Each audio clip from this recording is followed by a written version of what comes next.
Sounds good. Good afternoon. My name's Dawson. I work with VEBA Service Group. We're the HRA VEBA plan provider for the school district. Before we kind of jump into the what is, just so you're aware of kind of the idea behind this plan is set up for those of you who might be covered by another group health plan, usually through a spouse. So you have other coverage. And you are able to then opt out of the district's insurance if you so choose. It's not anything you have to do. If you'd like to keep double coverage, that's fine. Just an option available to you. And with that, the district will put 50% of the insurance dollars, the cap, into an HRA VEBA account for you each month, so that you can accumulate some dollars tax-free and use those for your out-of-pocket health care costs and even save them for retirement. So that's kind of what we'll get into with the what is HRA VEBA. But just so you had an idea ahead of time, I didn't want you to all think this applied. Yeah, it applies to me, it applies to me, it applies to me, and then I hit you with the bad news at some point halfway through and you go, oh, So anyways, hopefully that'll help before we get started. Now I have to probably, like the gentleman with ODS, I'll skip through a couple of things. I think this presentation it's geared a little bit more towards a district that doesn't have it yet. So I'll just kind of try to hit the main points. But the basics of what an HRA is, it's a health reimbursement arrangement. That's what the HRA stands for. So hopefully it gets pretty tricky, right? Because you've got a flexible spending account, FSA, and you've got the HSA, which goes with Plan 9, and then you've got the HRA. So raise your hand if you're confused yet. So lots of different acronyms out there, but this is a health reimbursement arrangement. It's an account-based group health plan. It's only funded by your employer, so that's going to be one key difference than maybe some of the other accounts that you're used to, a flexible spending account, or those of you who did the HSA last year where you can put your own money in as well. This account only your employer can contribute to. So, and again, for those of you who choose to opt out, and again, tax-free dollars for your current and future health care costs. So probably don't need to keep beating this point in, but again, tax-free. So tax-free going in, tax-free interest earnings as well. You'll have some investment selections in your account.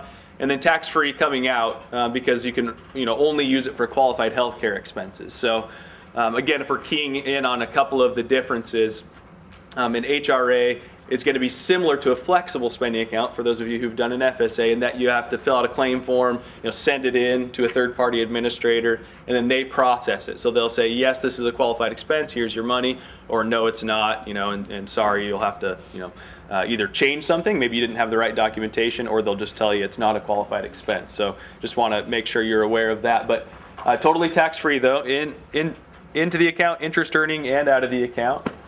You can use your account anytime after becoming claims eligible. So the way this would be set up, some of you already have one from last year, but the way it's set up right, October 1 would be your claims eligibility date. And from that date forward, you're claims eligible. You can save the account, you could submit claims right away, you could save up your dollars for 10 years and file every expense you ever incurred into a file and then send it all into us at once and go on vacation. No, I mean, whatever you want to do. So you're claims eligible from that date forward. So it's kind of a unique piece. You get to choose your own investments, like I said, inside the account. There's 11 different investment options you have, from single investment funds, if you're somebody who likes to do that yourself, manage your own portfolios, or 4 pre-mixed portfolio's, and I'll show you those here in a second. But and you can change those investments once per month, by the way. So it's not like, I think this is the one I want to do, and then come to find out that's not what you wanted to do. You can change them once per month. So your unused account balance carries forward from year to year. So this will be similar to the HSA, right? In that you don't have that use it or lose it rule that you have to worry about. Most of you who've done an FSA, right, you always kind of stay conservative on that, just in case you get to that point and you haven't used all your dollars. So no use it or lose it rule for the HRA VEBA. Your spouse and dependents are automatically covered under the HRA per IRS rules, so you can submit for their expenses. Now, a couple things I'll mention. You're probably aware of some of these changes since they've been around for a year or so now, a couple of years actually, but that would be children up through age 26, right, when we're talking about dependents. Under new health care reform. So even if you've got that 25-year-old son who's on his own, has a good job with benefits and lives halfway across the country, you can still submit expenses for them. up through, and this is one difference between the HRA VEBA and insurance, it'll be up through the calendar year in which they turn age 26 for HRA VEBA. With insurance, right, they're covered through the month in which they turn age 26, so there's just a minor difference there between the two, but just part of the plan design there. So, and then another thing that is important to mention, I only work in Washington and Oregon, so I always make sure this is a part of every presentation.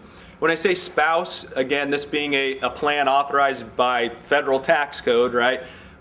Federal law, definition of spouse by federal law, so it would not include a domestic partner unless that domestic partner was a dependent. So there are sometimes situations out there where the domestic partner is in fact a tax dependent. In that case, then you can submit for reimbursements for that domestic partner. But I just want to make sure that's clear because federal law and state law don't exactly mesh on that topic. So anyways, sorry not to get grim. I know we're getting close to summer vacation here, but if you die, the account does go to your spouse and dependents to continue to use. There's no tax penalties or anything. It's theirs to use. The one thing the IRS does not allow is for these accounts, HRAs, to go to a non-dependent heir. So if you ever, I hope this doesn't happen, but if you ever were to pass away with an account balance and no spouse or dependents to leave the account to, we can't just give it to, your favorite brother or whoever you decided you wanted to leave that to, or maybe your grown-up child, right? That might be a more common situation. So, I'm 30, so I would no longer be a dependent of my parents. So one of those situations. So just so you're aware, what happens in those cases is your estate would still be able to file for reimbursement out of the account on your behalf. So remember what I said before, when your claim's eligible, from that date forward, your claim's eligible. Well, if you had any expenses, everything from little copays to, dental expenses and everything in between, that you had never submitted for reimbursement to the plan, those are all still reimbursable to your estate. So what we would do is work with your estate to get as much out of the account as possible, hopefully all of it. Of course, after it comes out, we don't care where it goes, right? It can go to whoever you want it to go to.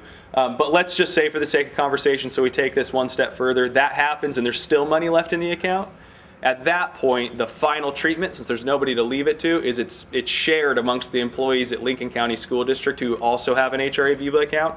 So it kind of goes back into the plan and there's an equal distribution into each of their HRA VEBA accounts. So worst case scenario, I guess you'd have to share it with people you work with, so I hope you like each other. That's probably one thing there. There is legislation right now at the federal level to change that, HRA participants, so they can name a non-dependent heir, but since anybody want to start singing "I'm just a bill, yes I'm only a bill," who knows, right? It could take a while. Sorry, bad joke.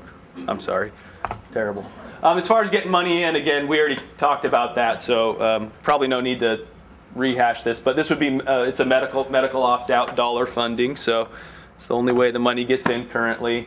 Again, we're beating down the tax-free thing, so we can probably skip past some of these diagrams, but for the sake of time, investment options, as I said, you have two options: do it yourself with 7 different individual funds or 4 pre-mixed portfolios.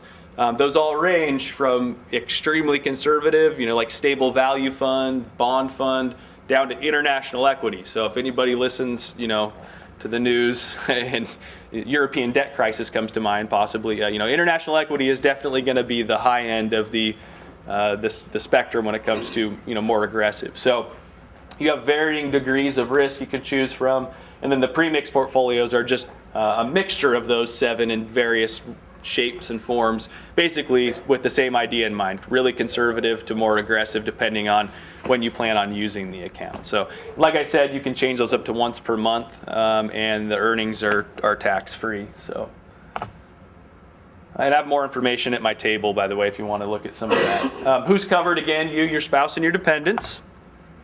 So getting money out takes a claim form. You fill that out. You attach documentation. So usually that's going to be like your explanation of benefits from ODS or whoever your provider is. This is not a bill, but this is what your responsibility is going to be.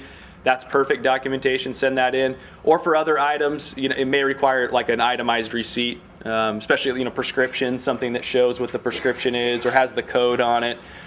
So anyways, you submit that with the claim form, fax, email, or through the mail, and then in January there'll be a fully electronic process. So you just log into your account and upload it through the website and hit submit.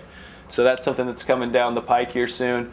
And again, it'll reimburse everything from deductibles, copays, prescriptions, medical, and then this is kind of an added feature. So if you're able to save this account up for the long term, when you separate from service or retire, you can use it to pay for your pre-65 and post-65 premiums. So I know last year when I was out here that many of you, that was kind of the idea in mind. You're like, one of the reasons I'm doing this is because I want to be able to save that up for premiums when I retire. So that's kind of just an added benefit there. So pre-65 premiums, which the expensive years, and then even after you turn age 65, it'll reimburse your Medicare BED supplement plan premiums as well. So this kind of has that added benefit. There's the claim form, and I have some over there if you're somebody who already has an account or you just want to look at it. But fill out the claim form. Again, just to make sure you file a good, clean claim, since the IRS has various rules on what a third-party administrator needs to have in order to process a claim. Just make sure you read through the guidelines for submitting claims, and I have those over there as well. But for the most part, a pretty easy process, I guess, unless you have a whole bunch of things to do at once. And it takes maybe a little while to gather all the paperwork. So 5 to 7 business day processing turnaround time, so pretty fast. Systematic premium reimbursements are available for those who are using it at retirement for premiums. You can set it up once, and then their account will just send them a check or a direct deposit every single month for the cost of their premium. Just keeps coming. You don't have to keep filling out the paperwork. So that's kind of a nice feature as well. This is important for those of you who, and I know there was a couple of these last year, one person opted out, and then both of you went on the ODS Plan 9 with the HSA. Or it could be a scenario where maybe your employer is going to do an HSA, and so your spouse here might decide to opt out, but you're going to go on your spouse's HSA qualified plan. There's rules that come into play here. In order to be eligible to contribute to an HSA, if you're somebody who has an HRA VEBA account, you have to have limited plan coverage elected. This is kind of the IRS way of making sure you don't have too many full-purpose tax-free accounts, right? That's kind of how they limit it. So basically they're saying if you want to put money here in the HSA bucket and you have one of these, you got to kind of crank this one down to a limited purpose account that only reimburses, dental, vision, orthodontia types of expenses, no medical expenses. It's temporary, it's not a permanent thing, but so long as you want to put money in that HSA bucket, you have to keep it limited. As soon as you're not putting money in that, or some other situation happens, maybe your employer goes off the HSA plan, you go back to a traditional plan, whatever it might be, then you can remove limited plan coverage. But so just be aware of that, and if you have questions, again, just come over and talk to me. So, and I have the forms that you would need to fill out for that. But lots of online services available to you: 24-hour account access, direct deposit, e-communication, all kinds of things that we're all probably getting used to these days. There's a little bit about the HRA VEBA Trust, but again, it's probably kind of boring, so I'll skip past it. We're the plan consultants, so call us for any questions. We do these sort of things, group presentations and education. We work with your employer as far as keeping the plan compliant and things like that. And then the third-party administrator for the plan is Meritain Health. So this is really the company, this is the ODS. This is the company that processes the claims, right? They're the ones that you'd call directly when you're filing a claim and have questions. Gosh, is that teeth whitening something I can be reimbursed for? That's going to go to them. By the way, that's no. Unless you get maybe a really good doctor's note for that. No, I'm just joking. I don't even think in that case it would be. But anyway, so that's a good group of folks to be familiar with. Again, probably don't need to get through that, but so in summary, HRA VEBA's there, tax-free. You self-direct the investments. You choose when to use it to reimburse your out-of-pocket healthcare costs for your spouse, your dependents, and yourself. And your unused account balance just carries forward from year to year. So, and I have no idea how much time I have for questions. So.